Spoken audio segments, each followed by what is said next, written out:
Champions, welcome. The squares have aligned and bingo is nigh. It's time for Elden Squares Season 3.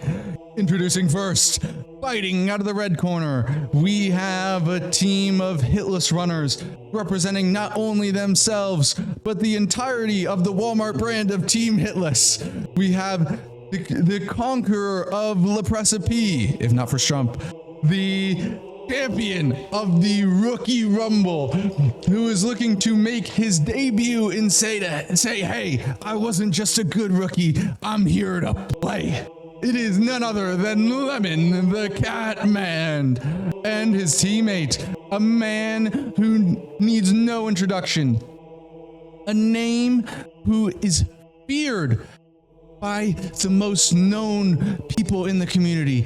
He may not have the outright audience of some of the best hitless runners in the world, but trust me, he is the demon that lurks in the shadows and looks to extract violence upon the bingo board. It is none other than Cronies, Mr. Hitless, and their opponents.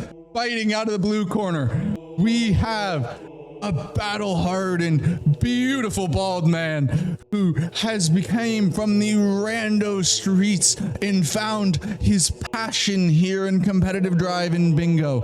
His relentless work ethic has allowed him to not only play with the best, but compete with them for the win in this ever so competitive bingo league. It is none other than the coder, the reason that we are all here, Sci-Fi Code.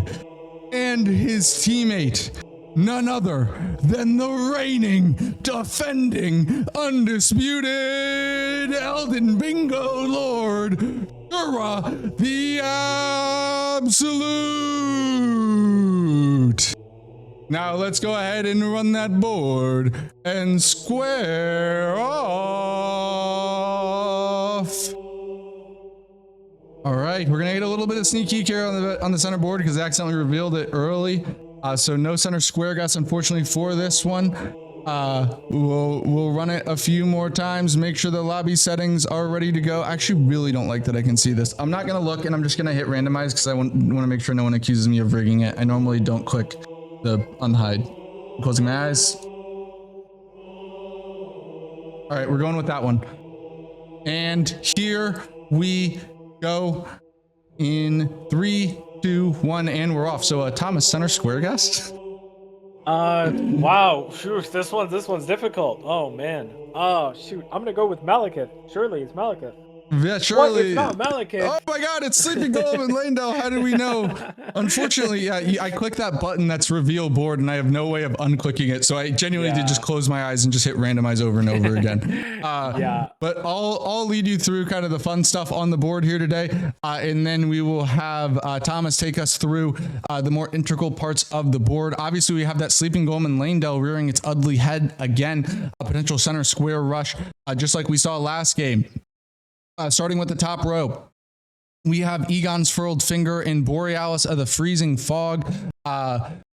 2 dragons on the board. If you get like a Dragon Hunter's Great Katana or something, that could be fantastic. We have Garronk. I think there's very high potential that we see Garronk done very early, even though it is quite a difficult fight. We have Rykard there, so there's plenty of option to do Rykard to go into the DLC, especially with the 5 unique seals on the same column. We again see Commander Nile, not Haligtree, but Nile close enough.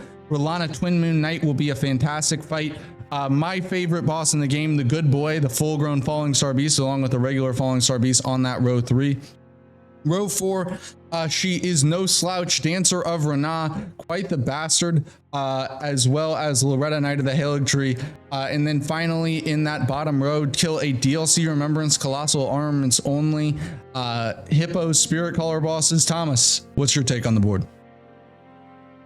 So a lot of the time in this format, we see Godric Renala, obviously, fastest way to get in. On this board, there are only, let me just double check. Yeah, there's 8 squares, so you could definitely make an argument.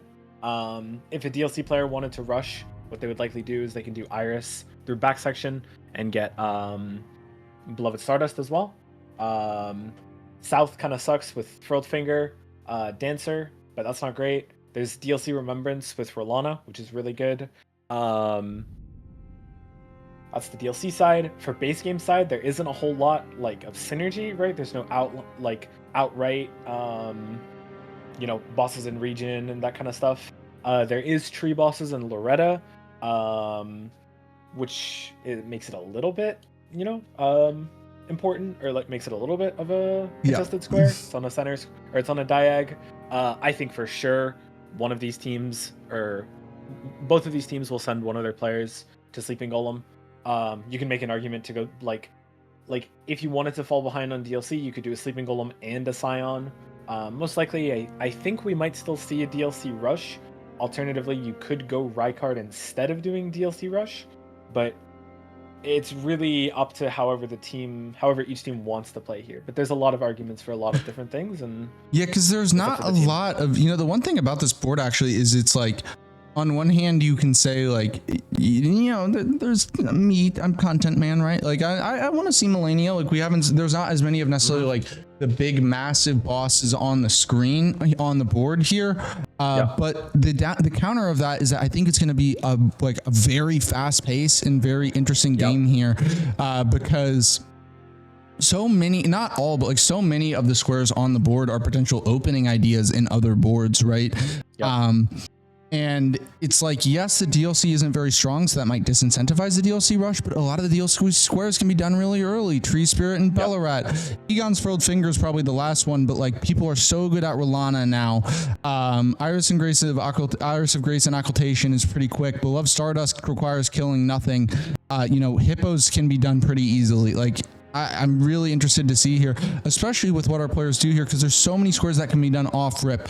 We have the English Crafted Scions, Sleeping Golem, and Lanedell. You can make the immediate rush for Rykard, Lord of Blasphemy. You could go get upgraded and go kill Garronk right away. Friendly NPCs. There's so many options here.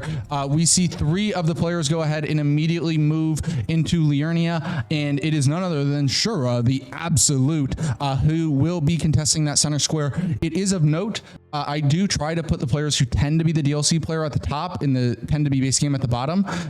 So if they are sticking with that plan and Shura is going to go for the DLC, they will be behind he will be behind Lemon, who is the primary DLC player of that team. But it must be said, both these players on both these teams are fully capable of doing DLC or base game and audibling in between. Yeah, absolutely. I mean, just with the level of play in this format, it looks like I don't think Cronies can go to Scion because he doesn't have the Rex for Dragon Scale, unless I'm wrong about that. Maybe he's I'm not sure, but I don't think he's contesting it. He might be going Virgins. Just with the level of play in this format, a kill square like Nile, it is like a tough fight. These players can do that can do it hitless, can do it +4 weapon level.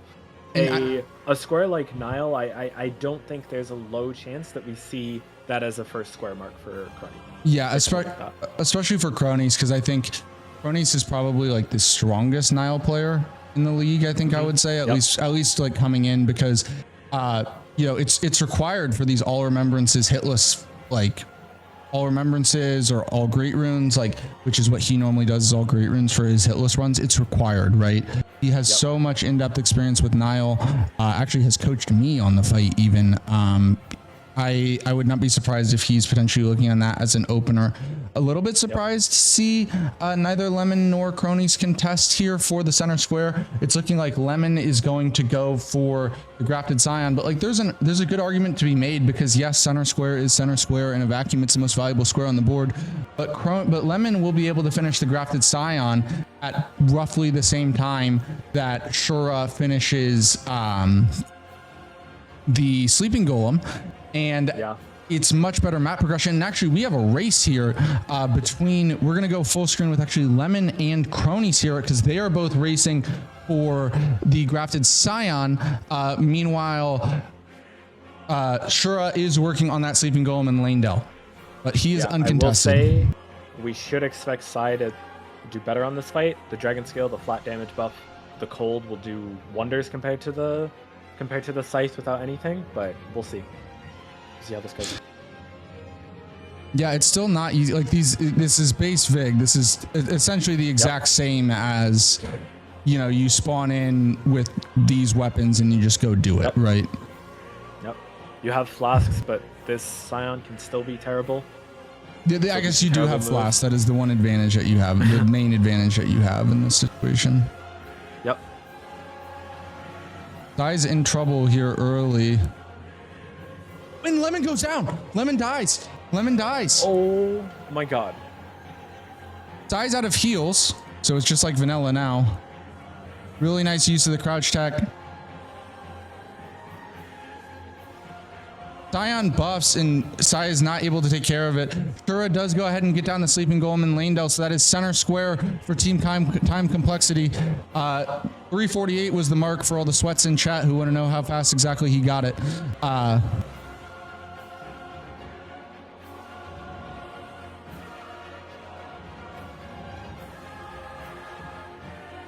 And Sci-Fi does claim crafted Scion, so immediately threat on the middle row. But Cronies does have the biggest lead on either Altus and or the DLC. That being said, I think this was really not in their game plan to immediately be faced with this middle row threat.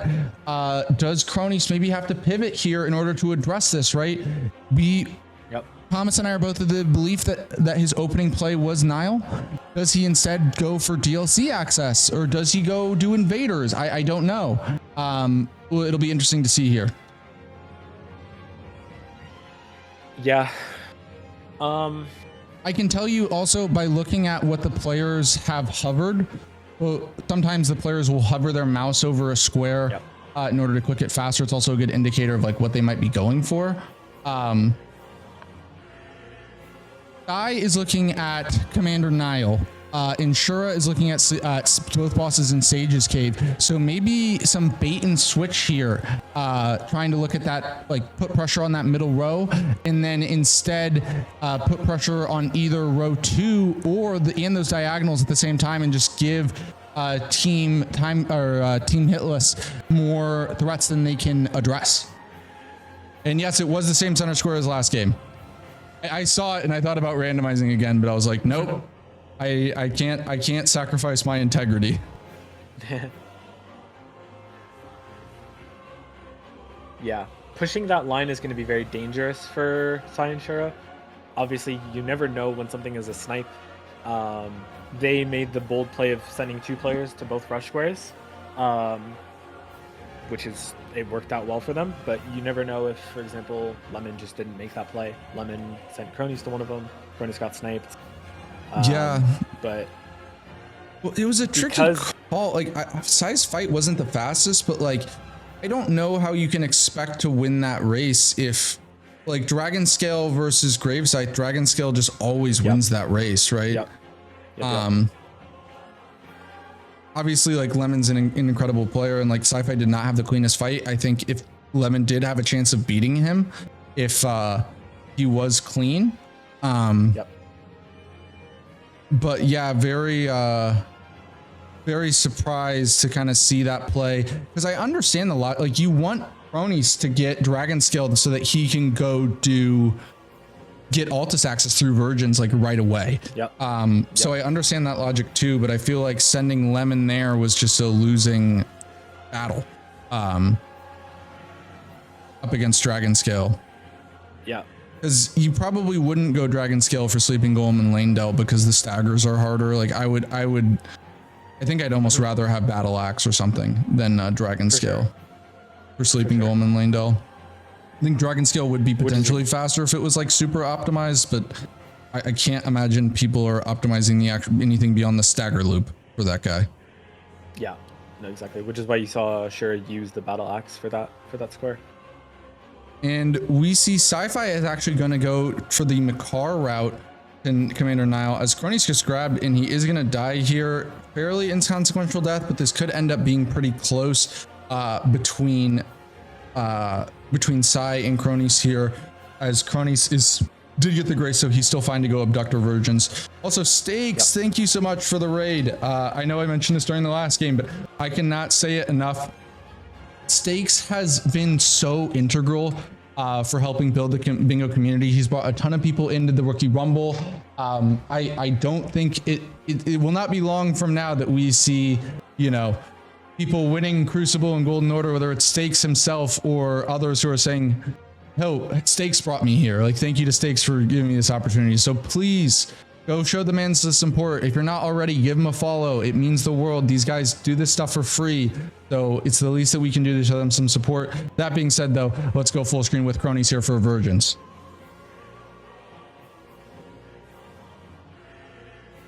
Lemon also missing the skip in Academy. He is right with Shura as they're both going Academy here. Sci-Fi making his way through Precipice. You're not getting paid unless you win Golden Order. So there is prize money for Golden Order, but Crucible and no guaranteed salaries. I don't have enough money. Yep, for anyone that doesn't know, lightning damage, about 5 hits, and you stagger the virgins, which is why Dragon Scale is a really, really good weapon.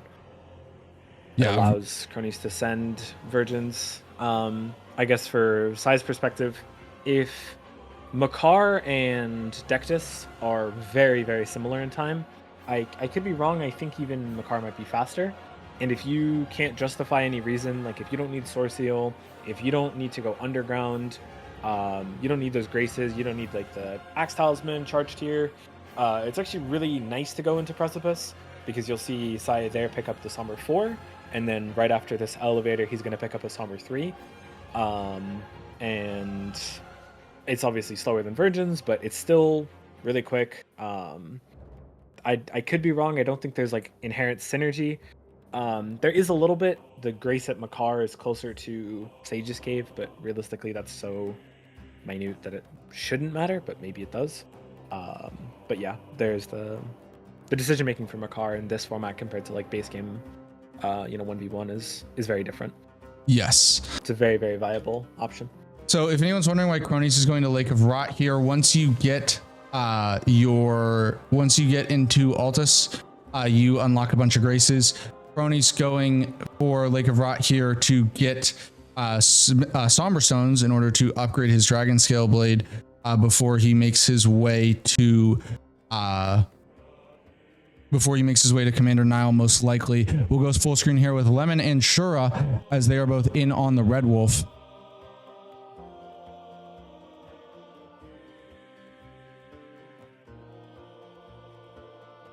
Both with this dude. I should have played the Freedom music. They're both in the cosplay.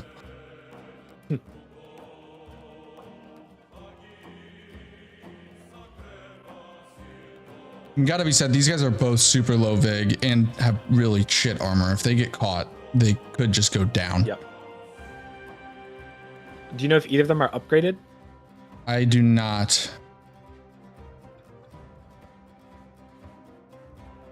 It is hard to yap and watch at the same time. Yep. It was kind of close there for Lemon as well, because he got hit by a glint blade but got out of it. But very nicely done by both the players as they continue to make their way into most likely DLC access. We see Cronies here is going to be way ahead on the weapon upgrade game for both the players on the bottom of our screen here as they are trying to get Altus access and get Dragon Scale online. That is a byproduct of byproduct of Sci-Fi going for not only the Makar route, but of course the Crafted Scion Square at the start of the game.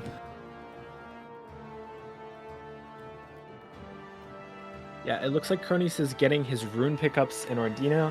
I don't remember the number of runes that you get, but there's a decent amount of runes that you get here. You don't have to do the puzzle. Loretta is on the board. He knows he's ahead, given that Scion marked, given the Scion mark from Sai. So he's using these runes, getting his upgrade. Will level up his weapon, and then he probably sends Nile. A very early Nile. And Shura's in on Margit. Lemon is about to be in on Margit as well, but we're actually going to go full screen with Sci-Fi here for Magma Worm Makar. Definitely the scariest of the fights on the screen. These players both have both Lemon and Crony, or Lemon and Shura both have +9 weapons. Of course, you always can get caught out by Margit, but they have a very good amount of weapon damage here for this boss. For sure, sci-fi here, this is a very tricky one. We saw last week, it was either Iron or Typin had a beautiful fight against them, and then just got really of like almost no fault of their own, got in a horrible spot and hit into the soup and died. It is to note that sci-fi does have bonus damage here. He has Dragon Scale Blade, which does bonus damage to dragons, including worms. 4 crawls in a row for sci-fi, probably a new seasonal record.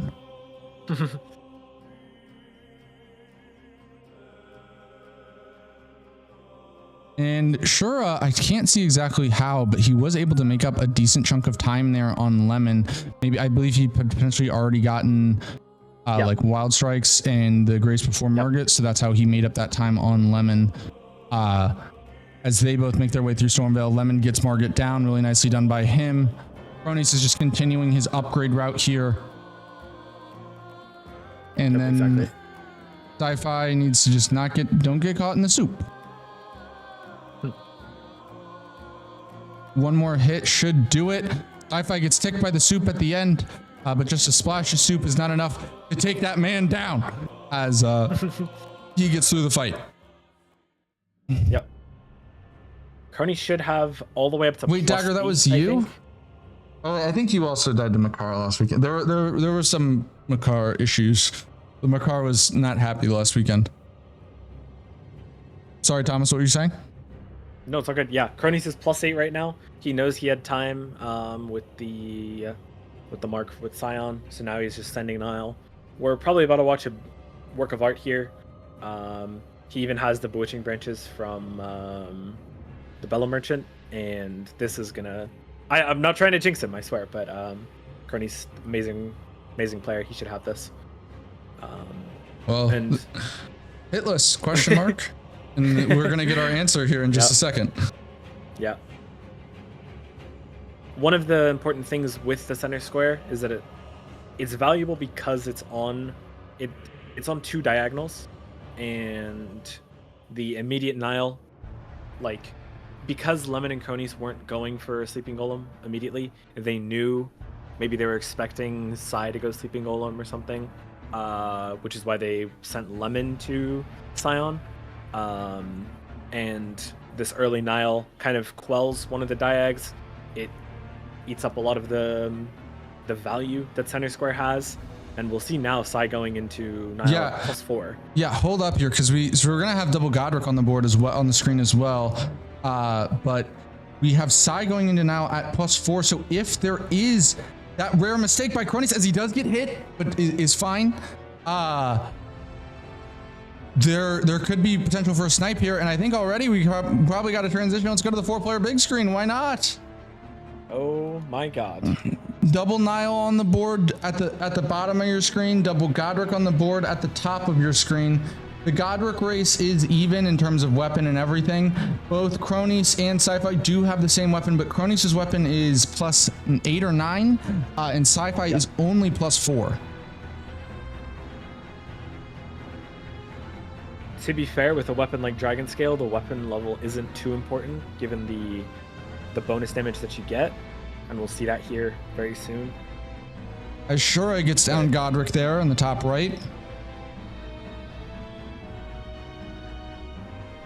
The biggest thing is just don't get hit hard. Yep, that Storm Kick, that Storm Stomp, that is the Nile move.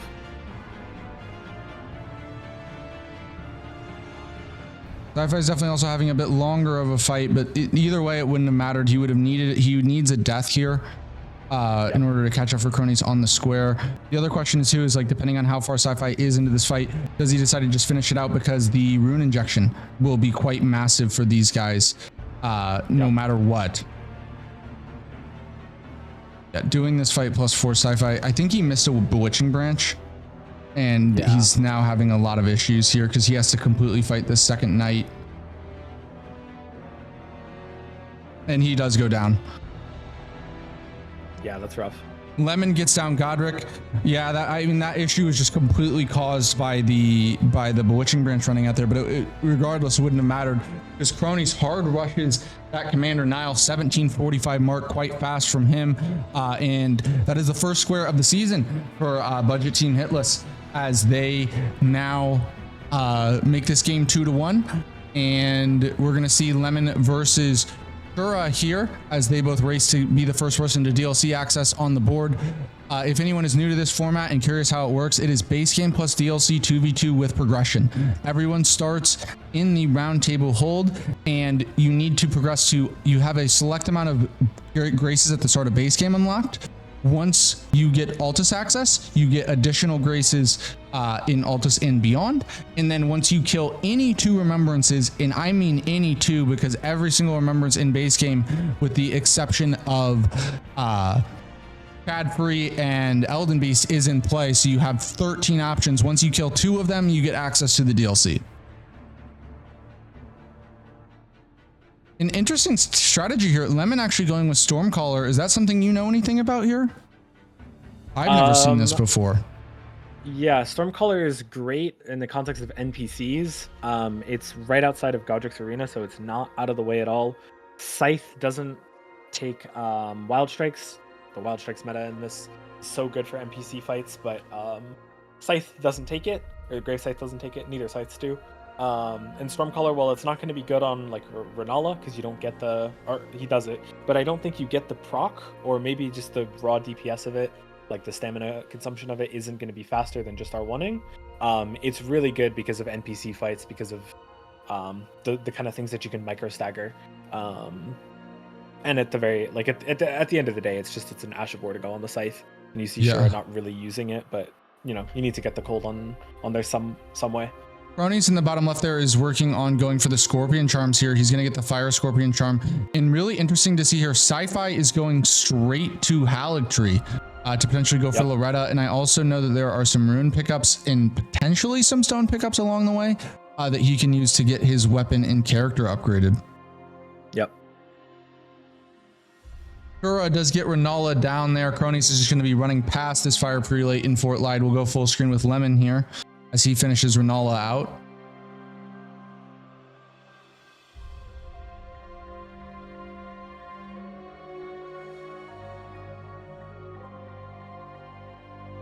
Yeah, this is the worry here for Shura for Lemon, Lemon and Crony, because of the death on Scion and because of like, you know, the need to quit out and go back to it.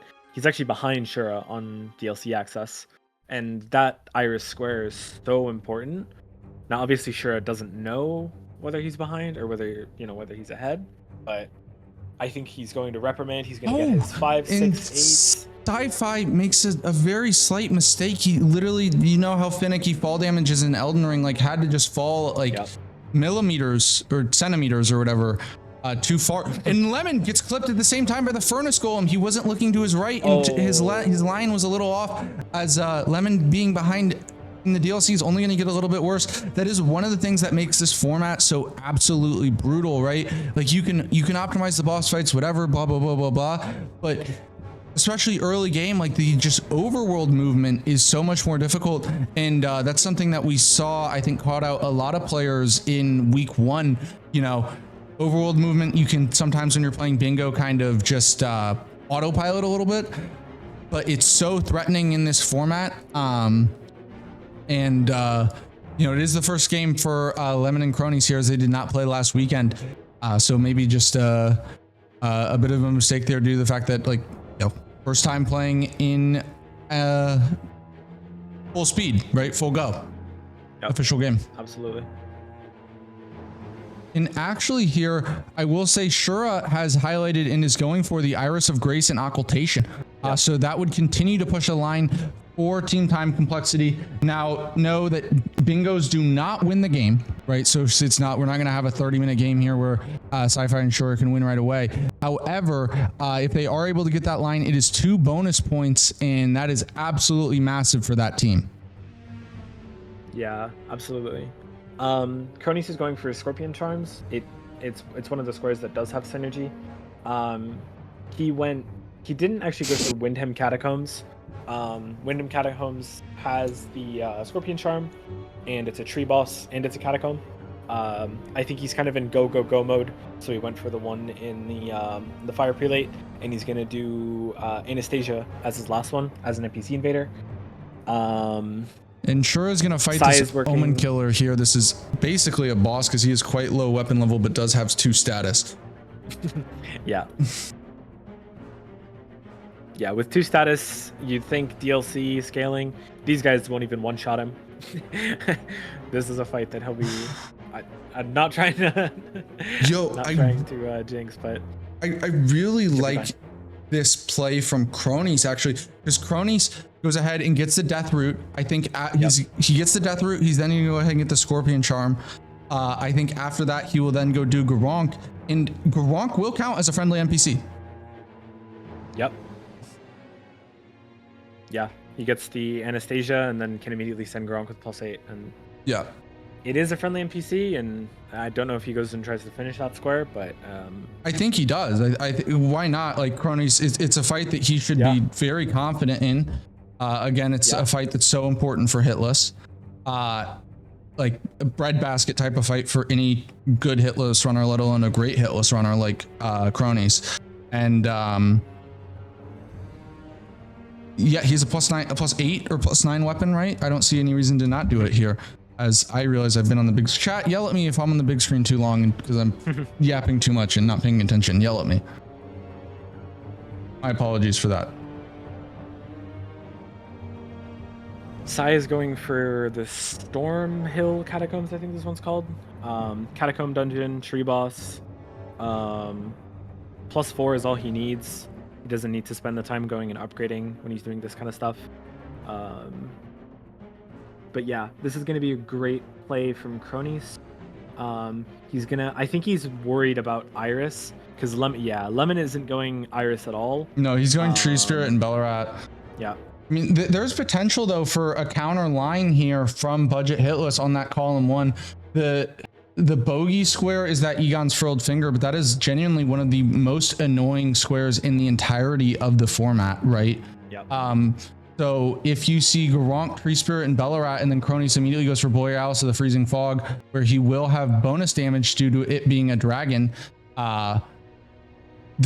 whether or not the team actually gets that line, if you can make Shura go do Egon's Furled Finger, which is L, right? Yeah. I think that's a win, whether or not you get the line. Yeah. It actually, I think Sai might be going towards Borealis right now. Which he is. He's quelling that Diag. Yeah, I think this is a really smart play by Sai. Yeah. Again, right? Like, these guys, Shura and Sai, are so fucking smart. It's not even funny. The foresight that they have when plays are made. And we will go full screen with Sai here. Being aware of what their opponent are doing, it's insane. But by the way, I know I interject sometimes just to say when I'm doing something, No, just keep talking. You can just keep talking. You're Sometimes good, I just want to let the viewers know what we're going live with. But Sci-Fi immediately goes down to the Frostbite. Oh my god. Yeah, and the damage is Insane. terrible. Yeah. Well, sorry, I meant damage by damage by Borealis is insane. Lemon here working on Tree Spirit of Bellarat. He's not going to have great damage either, but he will have that dual status effects. Yep. Sai pivoting, which is the right choice. Borealis is no, he's not pivoting. resistant. He's not pivoting. Oh, he's not. Okay. I saw him open his map. So Borealis is 80% resistant to slash and pierce, which is what Dragon Scale does. And even with that bonus damage, it's a rough fight. It's difficult. Yeah, but Sai likes it rough, and he's going for Borealis. Wouldn't have it any other way.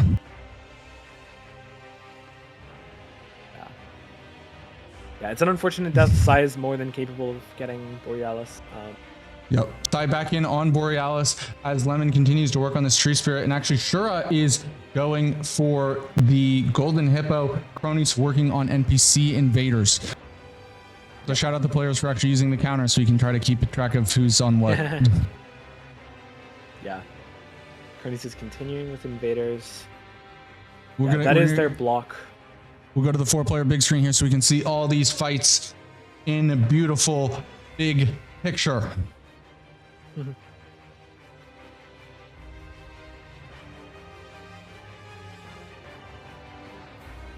Yeah, that is their block, but this is just such a tough ask of Sci-Fi. Like, my God, his damage is awful.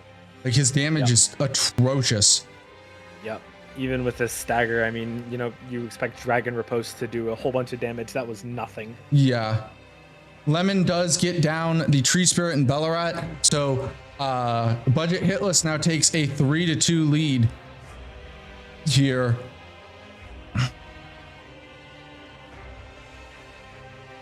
This is going to be such a tough fight for Sai, man. I think you need to. I think he needs to pivot off, and at least I'm not sure what level his weapon is, but if he can get it higher, I think it's probably just most efficient time-wise to get it higher. Crony's now on 4 out of 5 NPC invaders. Shura is also in one hell of a fight against this Hippo here. Damage is quite low, is reliant upon those dual status effects. We're gonna go full screen with Shura here. Sci-Fi is obviously still working, but he has such a ways to go here, and we would be full screen with him for like 10 minutes because this is an absurd fight. Yep. Shura just needs like one more bleed proc and a stagger here, and that should do it. Gotta say how impressive it is. Like Grave Scythe, you know, a very different move set, a weapon that you're maybe not as practiced with, right? And still, you know, it's looked seamless for Shura here as he goes and quickly takes that Hippo down. Very nicely done by him. Hell, I was so confident I even called that before it was dead. Wow. With my luck, I expected him to die there immediately. Let's go check in with Sai. Actually, he did do quite a bit of damage while we were there with Shura. He is at half health, but still has a ways to go here. Does have a blue flask, so he's able to get that Frost Lightning back. I think this is where the pressure really starts to add on for Sai. You know how long you've been in this fight. You know how long you've been working at it. And you know that if you make a mistake here, just one mistake, all that time spent can be for not, you know, really on the edge of your seat here moment for Sci-Fi. Yep. That's the thing with these format. These players are fucking insane. I mean, yeah, when you get to see, this is pushing the game to the absolute limit, right? Like, yep. This stuff is like called insane, but it seems insane. It looks insane as I'm broadcasting it. I'm like, there's no way this is the smartest play, but you know, it is. If you're perfect, it is the most optimal. And these guys are not only so well practiced, but so confident in just the levels that that high that they're going to bet on themselves to make this play. Yeah, absolutely.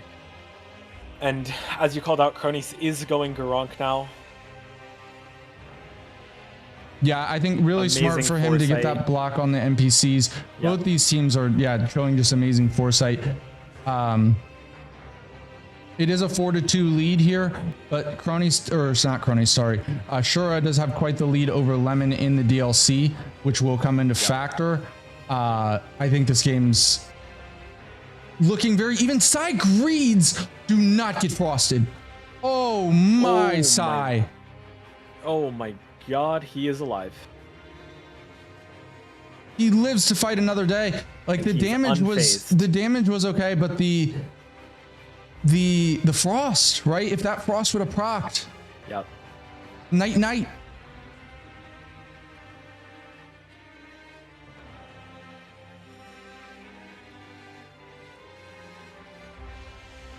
can see he's being very careful here, which I would be too. Yep.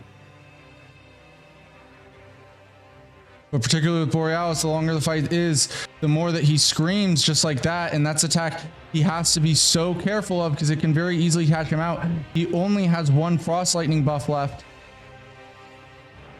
The war drags on between Sci-Fi and Borealis, but there can only be one victor. At this point, you know, at one point it was kind of like, as Cronus actually is working on the Ronk here, so we're going to go to the dual screen while Sci-Fi finishes this out. But yeah, like at one point after that initial death, if he pivoted, it would have been completely okay. But now it's like, you got to have this. Yeah. You can't spend this much time as he runs into a tree. Oh, I thought that tree was gonna catch him out. Holy. Because if that frost procs, he's dead. He is just dead. No question. Sci-Fi burns his last heal. Crony's continuing to do work on Garunk. I do think this Borealis is worth it though, if you can get it, because of the cash injection and the fact that I do believe it to be the most valuable square on the board, given that it blocks 2 potentially threatening bingo threats here on the column 5 in the row 1. As Sci-Fi gets it down. What a job by Sci-Fi, and obviously great job by Cronies. Woo.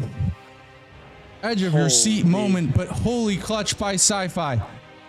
And we're now going to go in with Shura here. We go from one big step of action straight into another as Shura is going for Rolana Twin Moon Knight.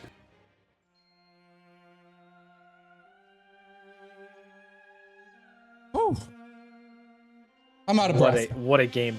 What a game. What a way to start this. Yeah, what a way to start. I think there was a common sentiment from a lot of the players that like they felt like during week 1, you know, they didn't maybe play their best brand of bingo, but it's been eye-opening today how impressive everyone is and how well these guys are playing. The level is just insane. Thank you very much, Ellie. I meant to have Shura on the full screen. I fucked up real bad there.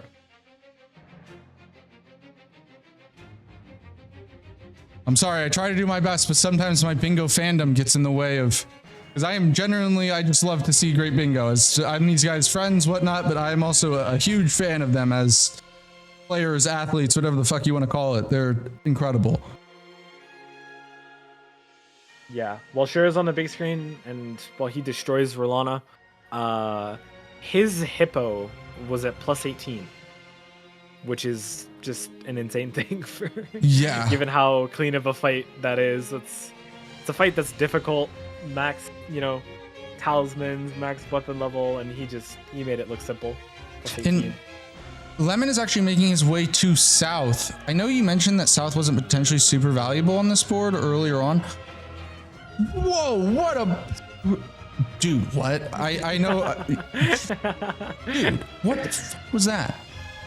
Shura is doing Shura thing. Dude, he's styling. Yeah. And there's some people say that a fight is a dance, and Shura pulled out the moves there on Rolana as he marks the square and brings it to 5 to 4. Also, an important thing to notice, Sci-Fi earlier did make some progress in Haligtree towards Loretta. And Sci-Fi now seems to be working on Catacombs instead. Meanwhile, Cronies is now making his way towards Loretta. So maybe not a direct snipe, but some progress taken away. Sci-Fi will get this duelist down, but let's go check in with Lemon here. He's going to use that Stormcaller Ash of War. Unfortunately, the Grave Scythe cannot take Wild Strikes, but Stormcaller will be used here in order to try to take care of the ADM as best as he can.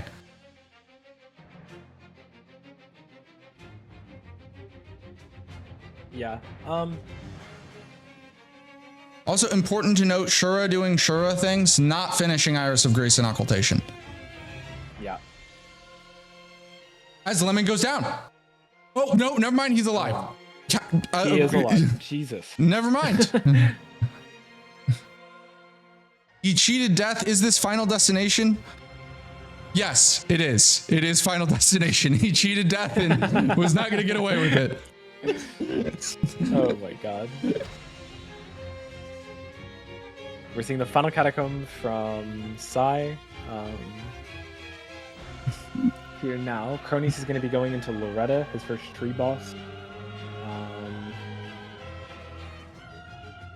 And then after that, Lemon in South, he can do Furl's Finger. He could blow this horn. He could do this horn, sorry, for Stardust. There's a Hippo in Charos. Other than that, probably just prepping.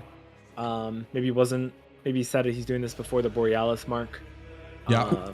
We're about to see both of these two go in on ADM, but this man Cronies is naked and wants to be on the big screen as he goes in for Loretta with that blue dancer.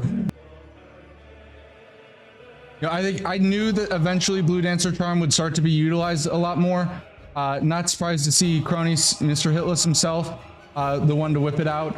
I think the first time I've seen it this season. Maybe I'm mistaken. Yeah. All right, let's see you do your thing here, Cronies.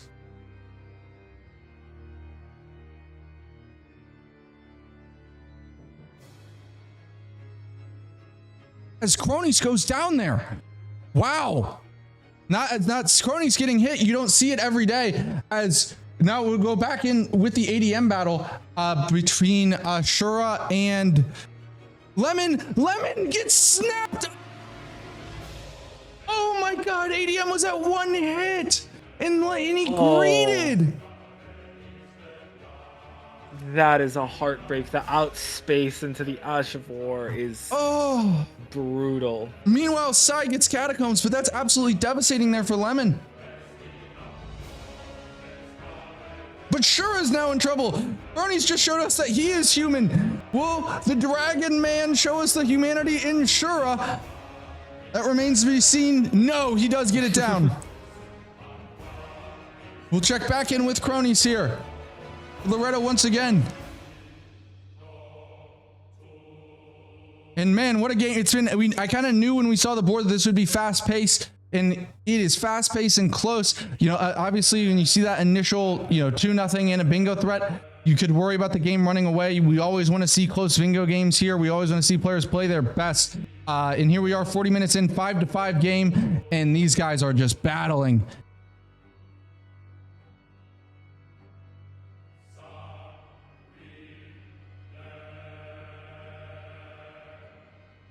Looks like... Okay. Okay.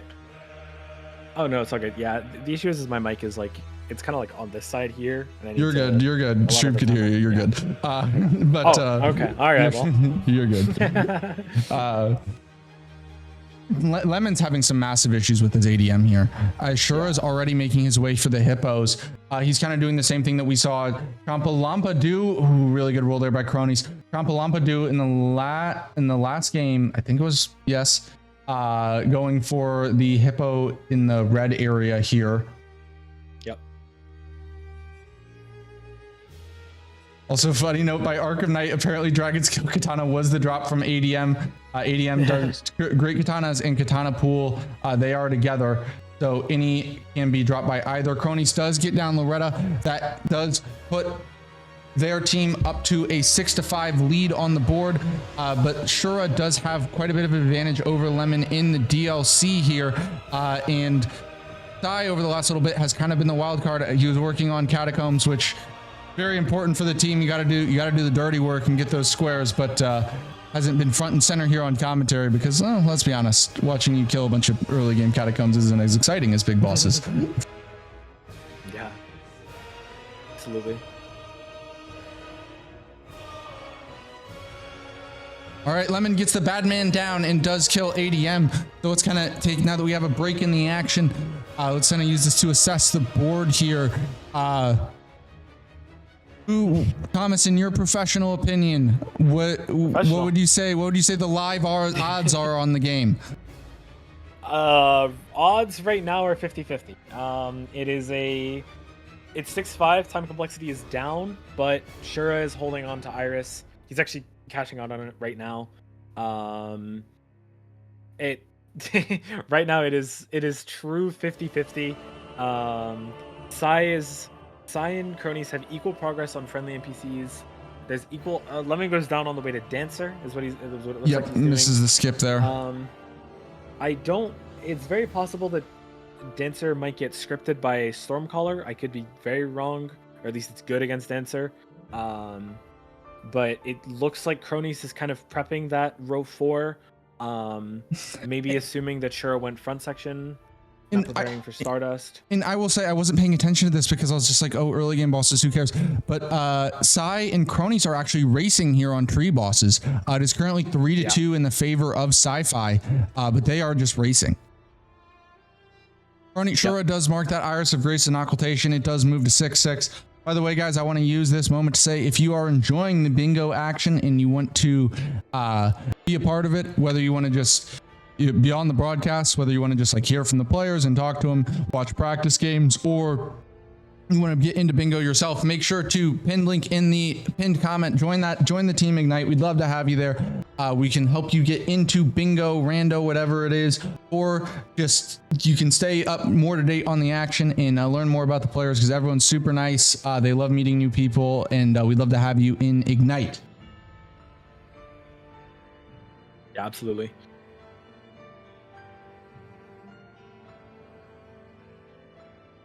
All right, as the players continue to move down here. Has Sai upgraded or is he still +4? I can't remember. I can't tell. I literally, I don't know. Yeah.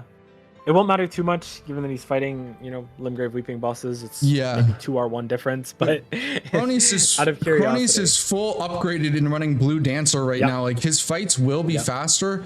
I don't know that it's enough to make up the difference, but it is really valuable as... Actually, Lemon here is pivoting out of the base game, going ahead and making work on memory stones. Inshura is going to finish up the Hippo square here. Yep. You know what? Actually, this bottom left or bottom right to top left diagonal could become very threatening as if Sci-Fi wins this tree bosses race and Shura gets the Hippos here, which he's uncontested. This will be his third and final Hippo. That diag is really going to come into play.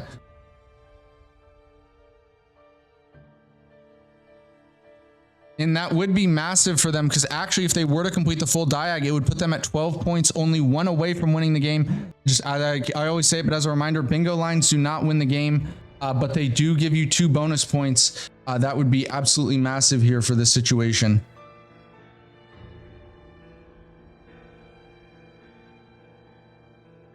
Arnis is going for this Erdtree avatar in Liurnia, Cliff Bottom Catacombs. I don't know if this is one of the faster ones.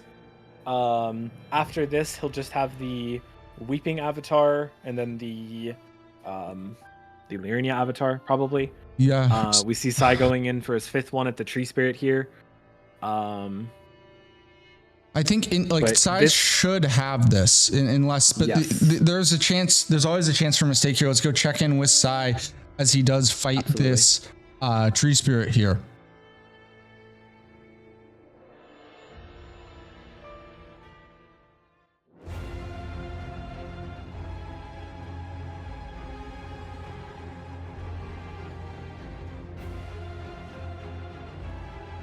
I feel like it's not necessarily a have to have it, but I think if Sai does complete the snipe on Cronies here in the Tree Spirit, I feel like that is a massive swing going in the way of team time complexity.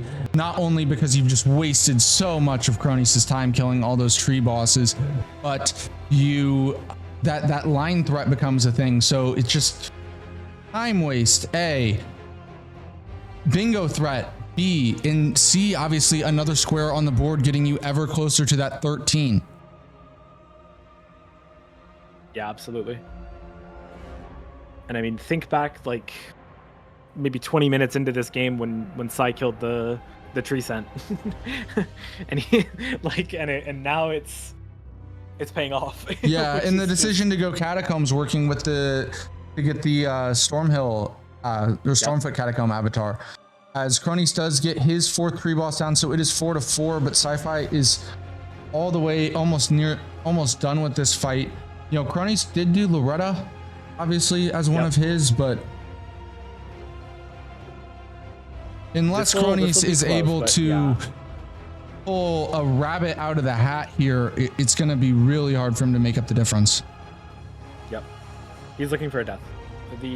Probably the only way that Cronies gets this is a death from Sai. Yeah.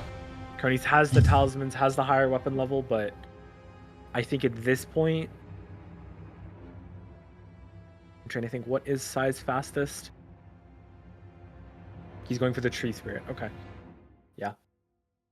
Yeah, tree spirit and stranded graveyard. I mean, that's the other thing is too. That's really hard to incident on, right? Yeah, absolutely. Me just fighting a Gelmir one and then fighting a basic one in Limgrave. Yeah. Cronies here is this actually will. This will be a little bit closer than I thought because Sai needs to run all the way through here. But Cronies finishes this and then just needs the Weeping one. He just needs the Weeping Avatar. This will be very close. If there's any way that that Cronies can finish this out, that would be absolutely insane. Shura here working on the Abductor Virgins. No, we saw what we saw potential for the snipe of the season in the last game, right? But what? How? He did it perfect. What? Cronies dies in a skip, the same one that got Turtle in the last game. How? Oh my god, that could be deciding. But wait, on the other hand, we have Sci-Fi's not doing the fastest line through this tunnel. We got to go full screen with both these guys. This still could be very close. Dude, I think Cronies would have had it. I'm not sure. Yeah, he must have jumped off from like a slightly higher point or something. I mean, still, Lemon does mark memory stones there. That does block the row 5. Was a threat on the board, not something that either team was really going for, but you know, good job Lemon by getting that square and getting that block for that team. Sai's going to be entering the fight first, but he's a lower weapon level, and the Erdtree Avatar is slightly high, is definitely lower scaling. Oh my god, this is going to be so close between these two in such a pivotal one, because if Team Time Complexity gets the snipe, I think at this point they're firmly in the driver's seat due to the threat that they have, but it's not going to be enough. Oh my god. Ace pulls a rabbit out of his hat and is able to get the snipe on Sci-Fi. That's absolutely brutal. Giving budget team Hitless an 8-7 lead. Not only do they have the square lead, but also they block that line. Gut-wrenching for Sci-Fi. That might have been the square of the game. I mean, I think so. Then now you also have to look at this row 4. Lemon saw the mark and is immediately on to Dancer. Shura knows that and is going Stardust for that reason. Even with the Hippo mark, he's wasting his time to go back section. This is rough. This is so rough for Shura, for Time Complexity. Yeah. I mean, buckle in though. I mean, we're in the end game now, right? We have, one team. We have team words. We have team. I can't get the words out. We have team budget Hitless with the Crucible champion from last season in Cronies, and the rookie Rumble champion with an 8-7 lead going up against Sci-Fi and Shura, the man who made this format possible in Sci-Fi, a man who's pulled off some miraculous plays so far this game, and of course the reigning defending Elden Bingo Lord in Cronies. I mean, four incredibly decorated players, 3 champions who have not lost their title, all going head to head here in what should be a fantastic endgame. Yeah, Cronies actually had a death on the way to Kenneth. I can't imagine he's doing anything else at this point. But a death on the way to Kenneth could actually be could be the swing to give Sai this square. Yeah, they're now racing again for friendly NPCs. We see Lemon here going in for Romina, Dancer of Rana. She's quite the unfriendly NPC. Yeah, I guess now we'll see if the Stormcaller tech is real. Well, the Dancer hyper armor is, so.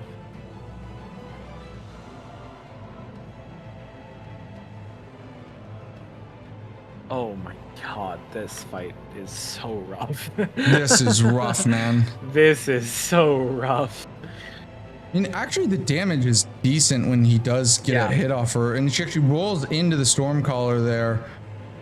The damage on Stormcaller, I just find a bit like, it's really nice that it stuns him, but the damage just feels a bit lacking. And whenever she doesn't get caught into it and spams that fire, it does so much damage. Absolutely.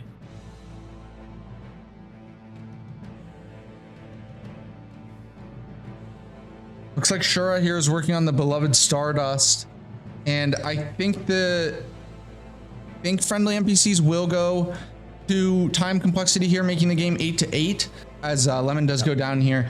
That fight's just brutal, man. Stormcaller is it's not doing him justice against the NPCs like he anticipated.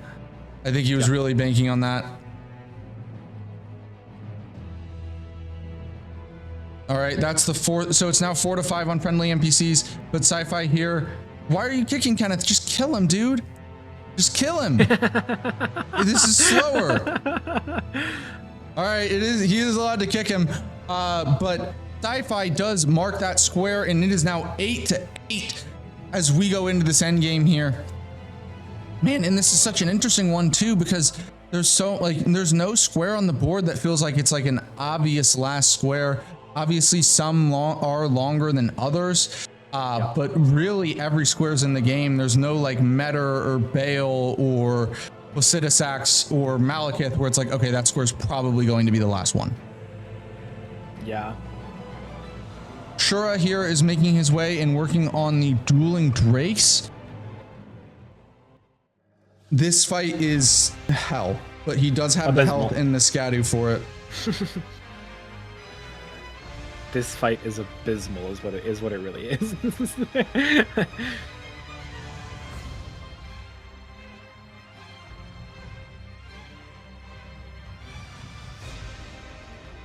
Yeah, I mean, Cronius is now going for Margit. Maybe he's thinking seals.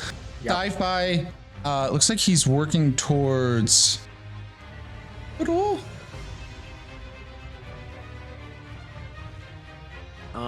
No, he's getting the torch for Sage's Cave. Ah, okay, thank you. I was confused. Yeah, that's one of the fastest squares on the board. Probably the fastest in all honesty. Cronius has a seal from Gurranq. There's one at the Tree Spirit and Altus. He can get one here in Stormveil. In Lemon's actually, I'm gonna go to the dual screen here because Lemon's actually doing work here on the Dance of Renard. This is is by far his best attempt yet. He does still have the heal, but under half health. He just got a big bleed proc that really got her into range, and he's able to show off the Stormcaller. Maybe he was just a little like it does seem to be good, but it feels like you have to be very careful about when you do use it. Otherwise you can get yourself in a lot of trouble here. I'd love to see him heal because I'm worried that fire could one shot from this range. It was doing about it was doing about 80%. Lemon has only 2 heals left now after this. Shura's continuing to do good work on the Drakes. Yep. All right, that's gonna be. Oh God, Lem's gonna use his last heal here. Not much health bar to chew through, but cannot afford to make any mistakes. He does go ahead and go for the Stormcaller. He believes in the Ash, and it pays off as he goes ahead and gets the Dancer over and nod down. I thought that was such a scary play. Meanwhile, Shura gets the Drakes down at the exact same time. Balls of fucking steel. Yeah, balls of just sit right there. Yeah. That's the war. All right, so there goes Egon's furled finger. We are at 9-9. If you're wondering what Sai and Cronies have been doing in the meantime, Cronies is working on the seals, and Sai, even though it's dark as hell, is making his way through the Sage's Cave to kill both bosses here. We'll go check in with Sai as he goes for his assassin here, obviously using the tech with the torch on his back in order to be able to see the boss. Oh my God. These assassins can do that. They can just slip into the back rooms, get a little, grab you. Yeah, they just go right up to poop. They just go right up to poop shoot without your consent. Yep, exactly. You have the torch, and then they just go invisible and grab you. It's terrible. Hey, I was the one who said I hate this square. I don't want to make you guys do it. And then you were like, everyone was like, nah, it's a good square. I was like, you're a grave. Yeah.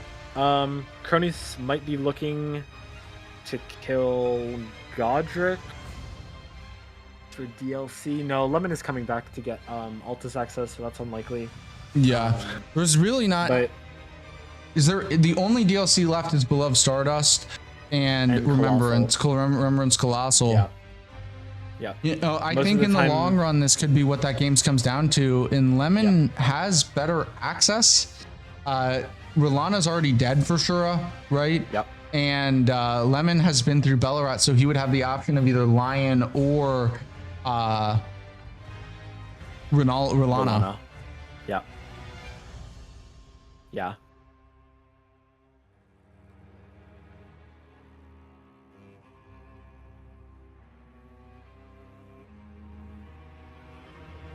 Sci-Fi is now going to be making his way to the second boss in Sage's Cave.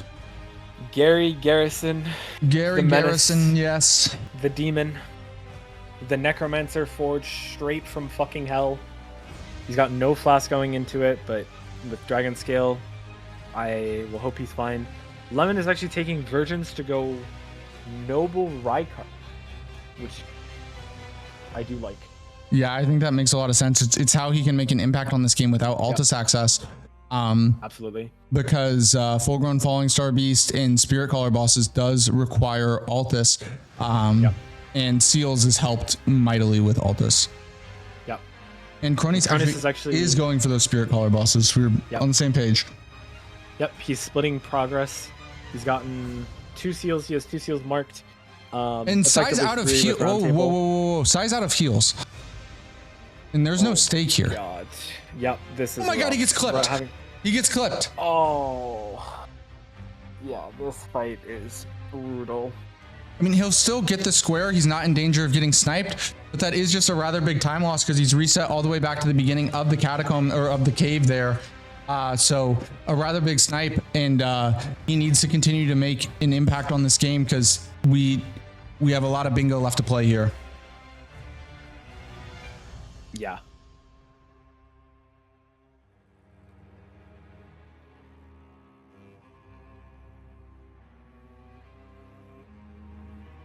All right, Shura or Cronus will be going for the first of the 2 Spirit Caller bosses. This one is just a little snail. It's absolutely free.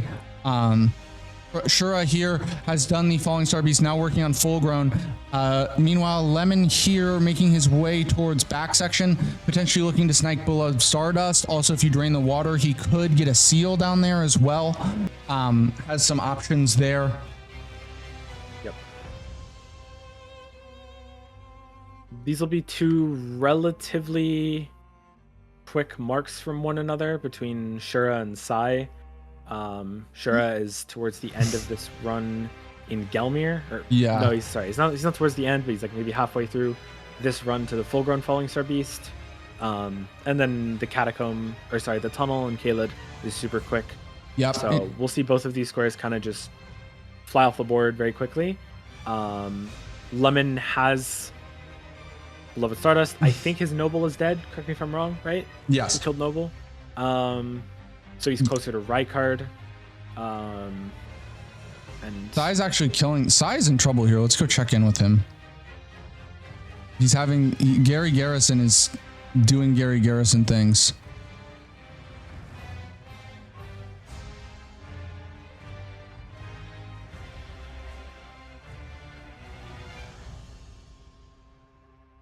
God, Gary Garrison is a menace.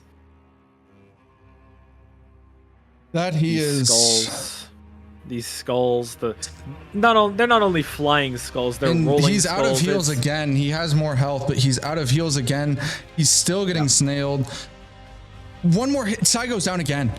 Dude, Gary Garrison is like the strongest soldier today for team budget Hitless.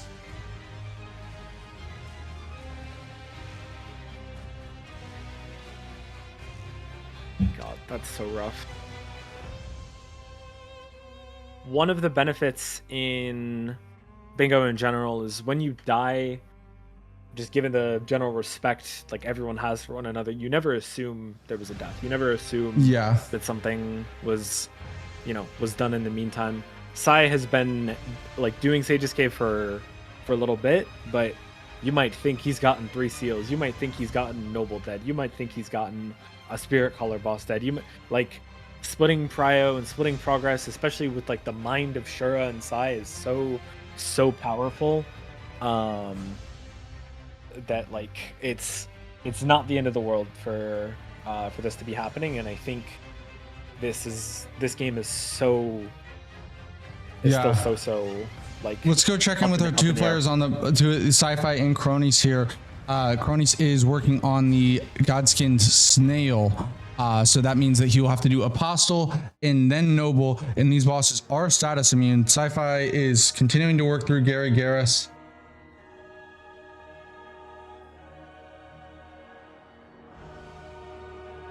Dude, Gary's being such a piece of shit. Jesus Christ, yeah. Yeah, and Lem does go Virgins now. Oh my god, his weapon bounced off the rock and he didn't get the kill. Oh Jesus. What? Sai's weapon. He didn't get the kill on the snail. Oh, okay. I was like, are you just like miles ahead? Like, no, what? No.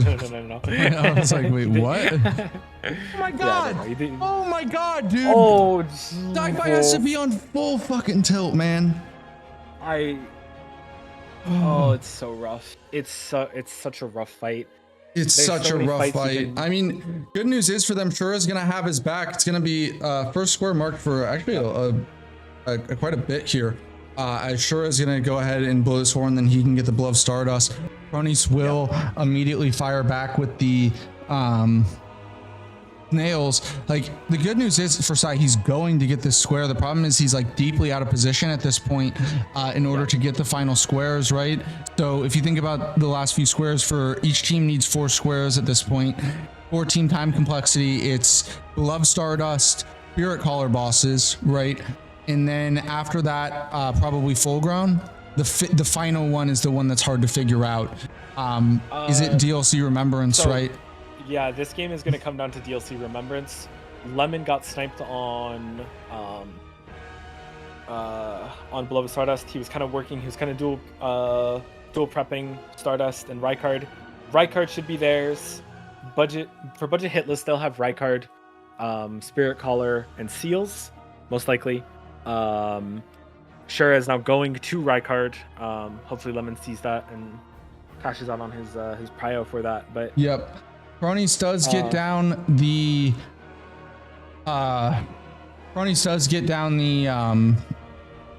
Godskin Snail. We'll check in with Sci-Fi. My fingers aren't working. I'm clicking the wrong buttons today. Yeah, not my best game. Poor performance from your director of this game. As Sci-Fi does finally get that down. Okay, so there goes both bosses in Sage's cave. It is a 11-10 lead for Team Budget Hitless. For time complexity. Time complexity. God damn it.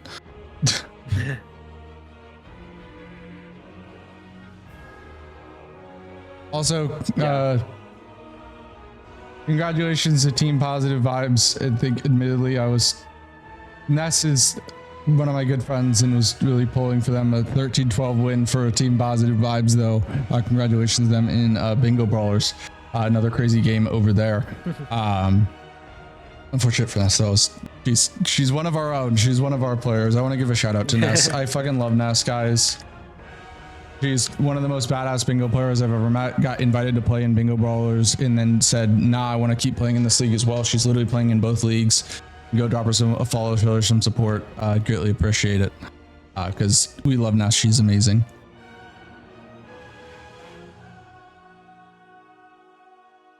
All right. Cronies is actually working on the Falling Star Beast, so this could be a bit of a snipe. Shura is playing a very dangerous game here with this double prepping. Yeah. Right? Because it's one thing to double prep in singles, but you can double prep and then get double sniped in the 2v2, right? Yeah, I mean this is the Shura classic. Like this is when Shura like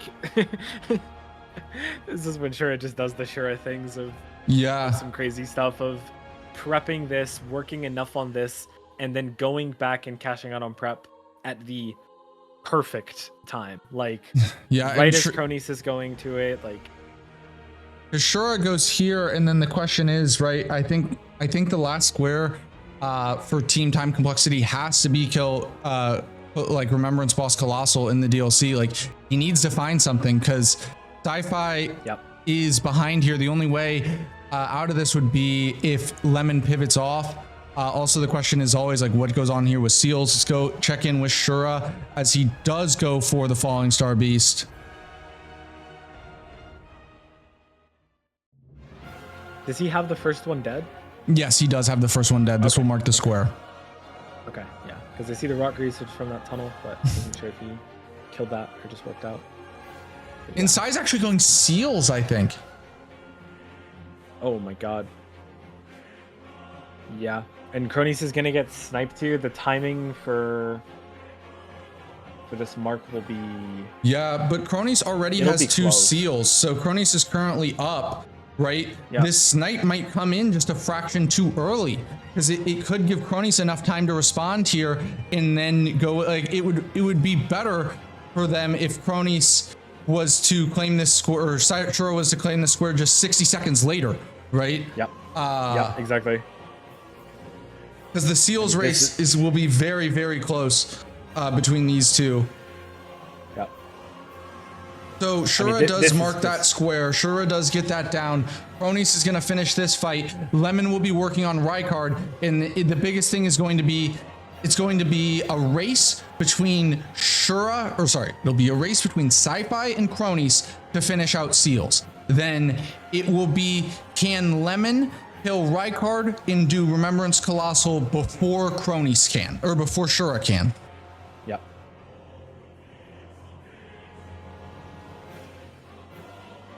Lemon is in on Rykard now. We'll go check in with him, but the Seals race is in a way the main event here.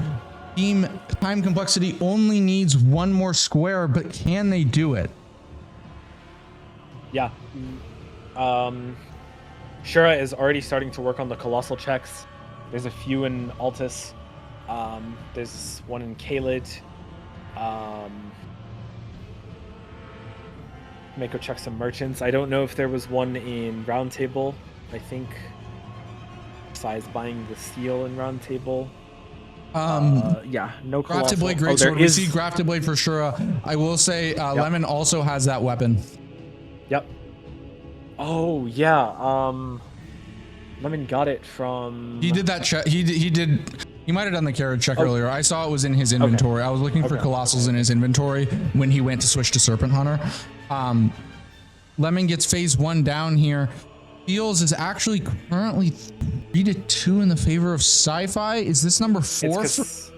Yeah, Sai already bought the one in Roundtable. So is... okay, Sai already bought the one in Roundtable. Yeah. Cronus, I believe, is I know Lemon is in on Rykard, but we're going to go... Sai and Cronus, the game comes down to this Seals race, at least as to whether or not it continues. It is currently 3-3. This is so close. If Sci-Fi is able to get this, they win. If Lemon and Cronus get it, then it becomes a colossal race. Oh my god. I think Sai is actually getting it. I think he is.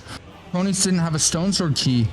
He doesn't. Oh, he doesn't have a Stone Sword for this one. Dude, Cronus would have been ahead if he had a Stone Sword. Granted, we saw issues with Sai's pathing through here earlier today. Could it come to bear, or will he be the hero at the end? No way. There should be no way that this is enough. I mean, there should be no way, but I would have said it earlier, right? Lemon does get Rykard down. I was very surprised to see him have issues running through this catacomb. Is there a chance that Cronus can snipe Sci-Fi here yet again, or will it be Sai's revenge for the tree boss's snipe from earlier, right? And yet again, it comes down to Fringe Folk Hero's Grave. Crazy. insane. I mean, insane way for this game to come down. This would have to be this should be game here. This is Sai's last one, but yeah, it would be the last one for Cronies as well. He just he bought the one in round table, so it is 4-4. Both players only need one more. I mean, the scary part. Okay, he's through the chariot. Yep. I think this will be for the game here. 14 time complexity. It will move them to 2-0, a dominant way to start the season. And what a fucking game! What a battle! Very hard, all the way through. GG's to the players. Congratulations to Team Time Complexity, as they are able to mark the final square and get the 13-11 win. Continuing the trend today, by the way, of amazing bingo. We have, between us and Brawlers, we had back-to-back 13-11 games on our side and back-to-back 13-12 games for Bingo Brawlers. I dare say this could be the best day in bingo history in terms of the quality of games. I would not disagree so far. You and I both knew going into this, everyone here, knew that going into this was going to be an amazing game, and everyone showed up. Holy shit, what a game. What a game, completely delivered. All the players played so damn well. Let's go ahead and we were not in too much time crunch, so we can give them just a second, and then we will pull them in here for the post-match interview. But man, what a game here from these guys. Everyone has really come out to play this week. Like showings from everybody have been so strong so far. And let's bring the guys in to do the post-match interview. I think we would have had it. Welcome in, everyone. Welcome in. GG's. What a damn game, man. GG's. Really close from everyone all the way around. Like fantastic play. Obviously, we'll start with the winners here. Team Time Complexity. You were able to pull that one out at the end. It was such a close game all the way through there. Starting with you, Sci-Fi, the balls to make that play on Borealis early in the game. We were stressed the entire time, man. What was going through your mind when you were fighting that boss? Oh my, dude, that was the longest fight ever, first of all. And second of all, I didn't want to do it, man. Sure, it was like, you got to do Borealis, dude. He's going to do Scorpion Charms and Invaders. He called it before he marked Scorpion Charms even.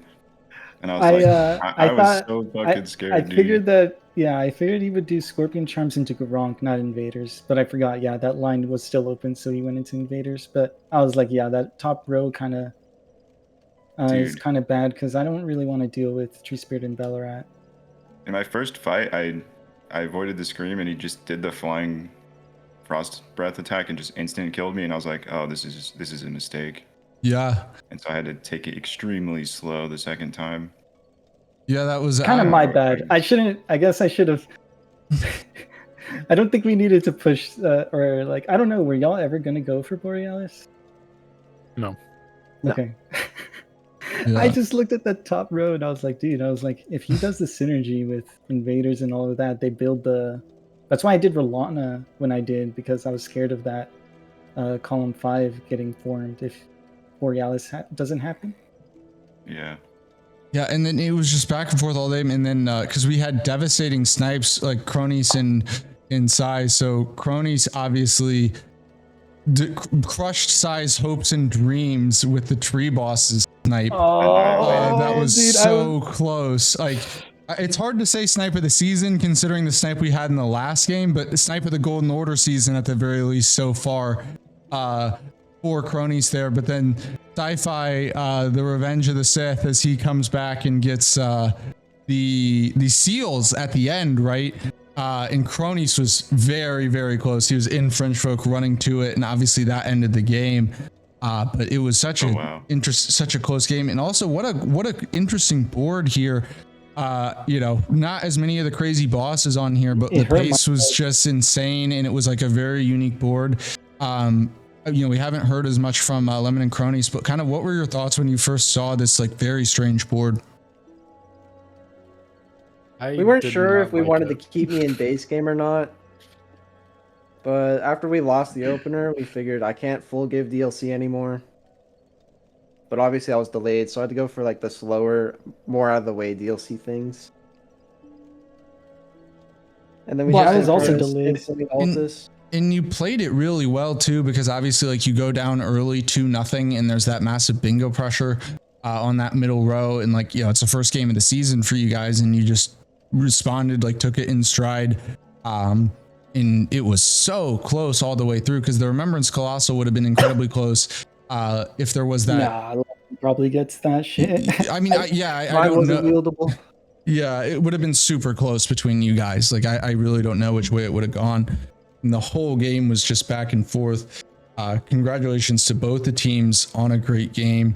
Don't want to keep you guys for too long because I know you want to talk to each other and really get in the weeds. But for team time complexity, you guys start 2-0 against two very, very scary teams in both Old But Gold and Budget Hitless. Granted, every team is scary in this league, but how are you feeling going 2-0? And yeah, let's get to that quarter season progress report.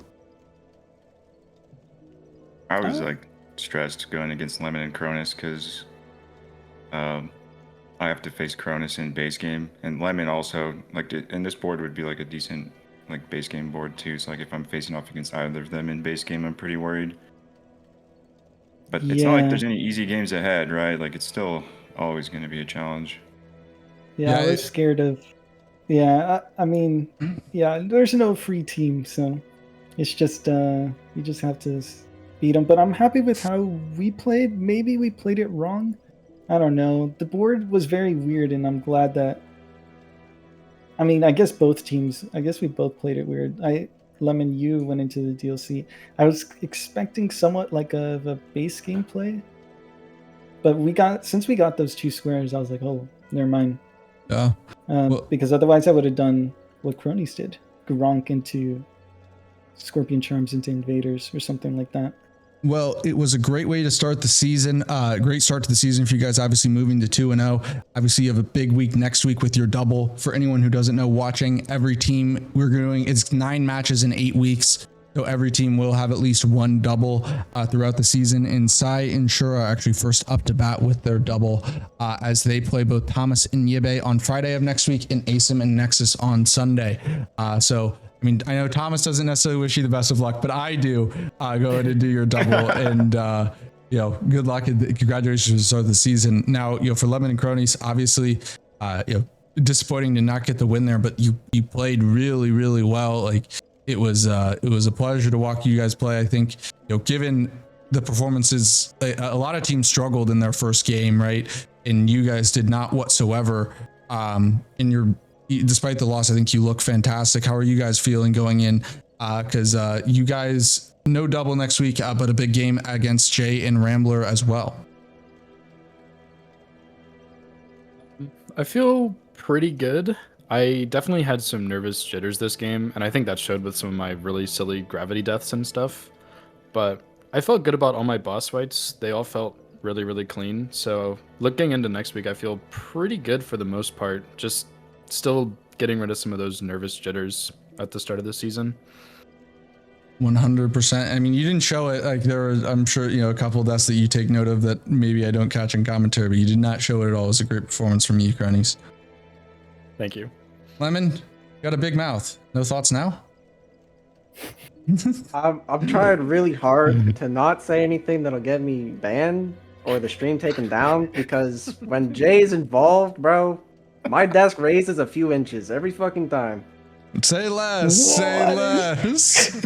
Well, on that fantastic note, I want to thank you guys so much for playing. And Thomas, thank you so much for joining me. Tom and I will be right back with the next game. It is Dino and Deutz versus Team Womp Womp, Wander and Strump. Another battle of two undefeated teams, in this case both 1-0. But for someone, the O has to go. We continue to wind down to see who will be the last remaining undefeated team in the Golden Order season. So we know we can't wait for that game, and we will be right back. Thank you for everyone so much for watching, and we appreciate the support. We'll BRB.